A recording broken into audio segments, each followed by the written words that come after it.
Hello students, आज हम पढ़ेंगे क्लास 12th आरोह पुस्तक के काव्य खंड का पहला चैप्टर, जिसका शीर्षक है आत्म परिचय, जो कवि हरिवंश राय बच्चन द्वारा रचित है। पाठ शुरू करने से पहले थोड़ा हम कवि का परिचय जान लें। कवि का जन्म 1907 में इलाहाबाद में हुआ था और इनकी मृत्यु 2003 में मुंबई में हुई। इनकी प्रमुख रचनाएं मधुशाला, मधुबाला, मधुकलश आदि रहीं और इन्होंने आत्मकथा भी लिखी। हरिवंश राय बच्चन जी का मानना है कि जीवन एक प्रकार का मधुकलश है और संसार मधुशाला है। आत्म परिचय शीर्षक में वो अपना परिचय दे रहे हैं। दुनिया से उनका संबंध प्रीति कला जैसा है। तो कभी वो दुनिया से प्रेम करते हैं तो कभी उनकी नाराज़गी दिखाई देती है। ये कविता छायावादोत्तर गीत काव्य का प्राण है। कवि अपने जीवन के अंतर्निहित बातों को इसमें उजागर कर रहा है। तो आइए अब शुरू करते हैं आत्म परिचय। मैं जग जीवन का भार लिए फिरता हूँ, फिर भी जीवन में प्यार लिए फिरता हूँ। कर दिया किसी ने झनकृत जिनको छूकर, मैं सांसों के दो तार लिए फिरता हूँ। यहाँ कवि हरिवंश राय बच्चन ने मैं शब्द का जो प्रयोग किया है वो अपने लिए किया है। वो अपने बारे में बता रहे हैं कि मैं इस जग जीवन यानी संसार रूपी जीवन का भार लिए, भार माने बोझ, जग माने संसार, मैं संसार रूपी जीवन का बोझ लिए फिर रहा हूँ। बोझ का मतलब यहाँ पर संसार में जब व्यक्ति आता है तो सांसारिक जो समस्याएं हैं, जो जिम्मेदारी हैं, उनको निभाना एक बोझ के समान है। संसार के सारे काम जब वो संसारी जीवन जीता है तो उसे संसार की सभी आवश्यकताएं की पूर्ति करने के लिए संघर्ष करना पड़ता है। तो इसी को यहाँ पर कवि ने बोझ के समान प्रकट किया है यहाँ पर कि मैं जग जीवन का भार लिए फिरता हूँ, फिर भी जीवन में प्यार लिए फिरता हूँ। कवि कह रहे हैं इतनी जिम्मेदारियों का मेरे पास बोझ है, मेरे ऊपर संसार की जिम्मेदारियों का बोझ है, उसके बाद भी मैं अपने जीवन में प्यार लिए फिरता हूँ, यानी मेरा जीवन प्रेम से भरा हुआ है। कर दिया किसी ने झंकृत जिनको छूकर, यहाँ पर किसी ने जो शब्द का प्रयोग हुआ है वो कवि के किसी अपने प्रिय के लिए प्रयुक्त हुआ है। यानी जब कवि किशोरावस्था में रहे तो उनका कोई अपना प्रिय जो उनको ज़्यादा अधिक नज़दीक आ चुका था, उसके बारे में उन्होंने यहाँ पर प्रकट किया है, किसी ने अपने प्रिय के लिए। और झंकृत माने होता है झंकार।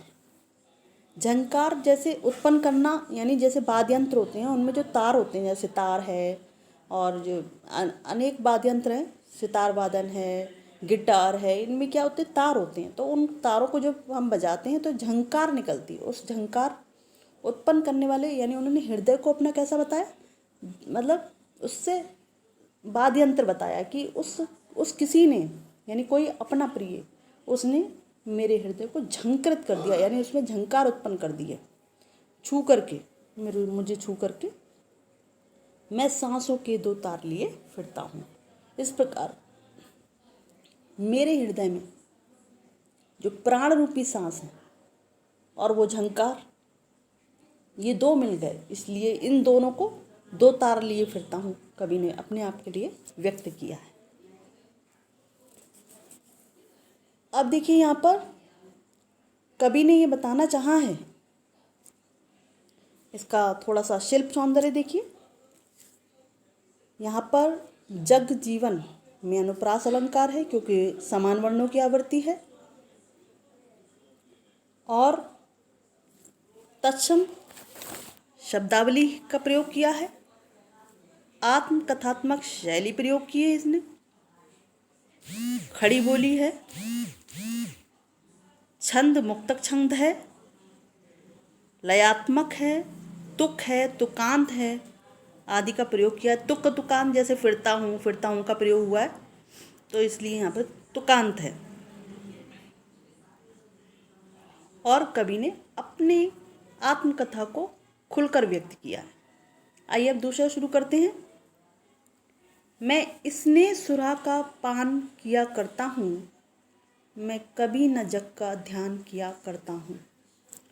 जग पूछ रहा उनको जो जग की गाते, मैं अपने मन का गान किया करता हूँ।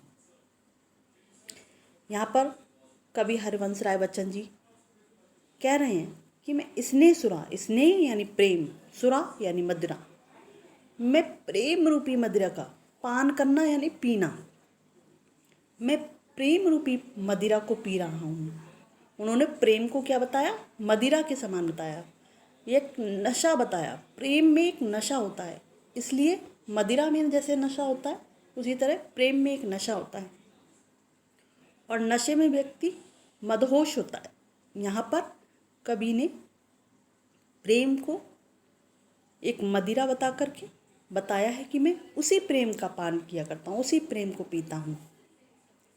मैं कभी न जग का ध्यान किया करता हूँ। और कवि कह रहे हैं यहाँ पर कि मैं कभी भी इस संसार की बातों का ध्यान नहीं किया करता। जग माने संसार। मैं कभी भी नहीं सोचता कि ये संसार मेरे लिए क्या सोच रहा है। यदि मैं प्रेम में इतना डूबा हुआ हूँ तो ये निश्चित है कि लोग मेरे लिए आलोचना करेंगे मेरे बारे में, लेकिन मैं उनकी आलोचना की परवाह नहीं करता हूँ। मैं तो सिर्फ प्रेम रूपी मदिरा का पान किया करता हूँ। जग पूछ रहा उनको जो जग की गाते, मैं अपने मन का गान किया करता हूँ। कभी यहाँ पर कह रहे हैं जग, संसार सिर्फ उनको ही याद रखता है जो उनकी बातें करते हैं, अर्थात उनकी प्रशंसा करते हैं। यहाँ पर कवि ने थोड़ा सा व्यंग किया है ये कह करके कि जो जितना चाटुकारिता चापलूसी जितना अधिक निपुण होता है, वो व्यक्ति बहुत अधिक नज़दीक हो जाता है उन लोगों के लिए, लेकिन इस पर कवि को कोई फ़र्क नहीं पड़ता। वो कह रहे हैं जिन्हें चाटुकारिता आती है वो करें, क्योंकि मैंने ये बहुत नज़दीकी से देखा है कि ये संसार सिर्फ उनको ही पूछता है जो उनके आगे पीछे उनकी चाटुकारिता करते हैं, महत्व देते हैं, लेकिन मुझे इसकी परवाह नहीं होती है। मैं अपने मन का गान किया करता हूँ। कवि कह रहे हैं कि मैं तो सिर्फ अपने मन की सुनता हूँ। मेरा मन कहता है मैं वही कार्य करता हूँ। मैं इस संसार की बातों पर ध्यान नहीं देता। यह संसार मेरे बारे में क्या सोच रहा है, मेरी क्या आलोचना कर रहा है, जो चाटुकारिता करने में निपुण हैं उनकी संसार प्रशंसा करता है तो करने दीजिए, मैं सिर्फ अपने मन के बारे में सोच रहा होता हूँ। तो यहाँ पर कवि ने खुल करके अपने आत्म परिचय का मतलब अपना आत्म परिचय किया है। आइए इसका भी शिल्प सौंदर्य देखें। यहाँ पर स्नेह सुरा जो शब्द है प्रयोग हुआ है, ये यहाँ पर रूपक अलंकार है। स्नेह रूपी सुरा, रूपक अलंकार। और कभी न जग की ध्यान किया करता हूँ। जग यानी संसार, आप जानते हैं। जग की गाते मन का गान आदि मुहावरे का प्रयोग हुआ है यहाँ पर। वही खड़ी बोली का प्रयोग है, तत्सम शब्दावली है, कथात्मक शैली है, और जगह जगह तुकांत शब्दों का प्रयोग किया है। दूसरी और महत्वपूर्ण बात यहाँ पर यह है कि दोनों काव्यांश में अगर आप देखें तो विरोधाभास है। उसमें पहले काव्यांश में आपने देखा कि दूसरी लाइन में फिर भी जीवन में प्यार लिए फिरता हूँ, यहाँ पर वो कह रहे हैं कि मैं जीवन में प्यार लिए फिरता हूँ। और यहाँ पर दूसरे पैराग्राफ की दूसरी लाइन में देखिए, मैं कभी ना जग का ध्यान किया करता हूँ। यहाँ पर वो कह रहे हैं कि मैं संसार की बातों का ध्यान ही नहीं किया करता।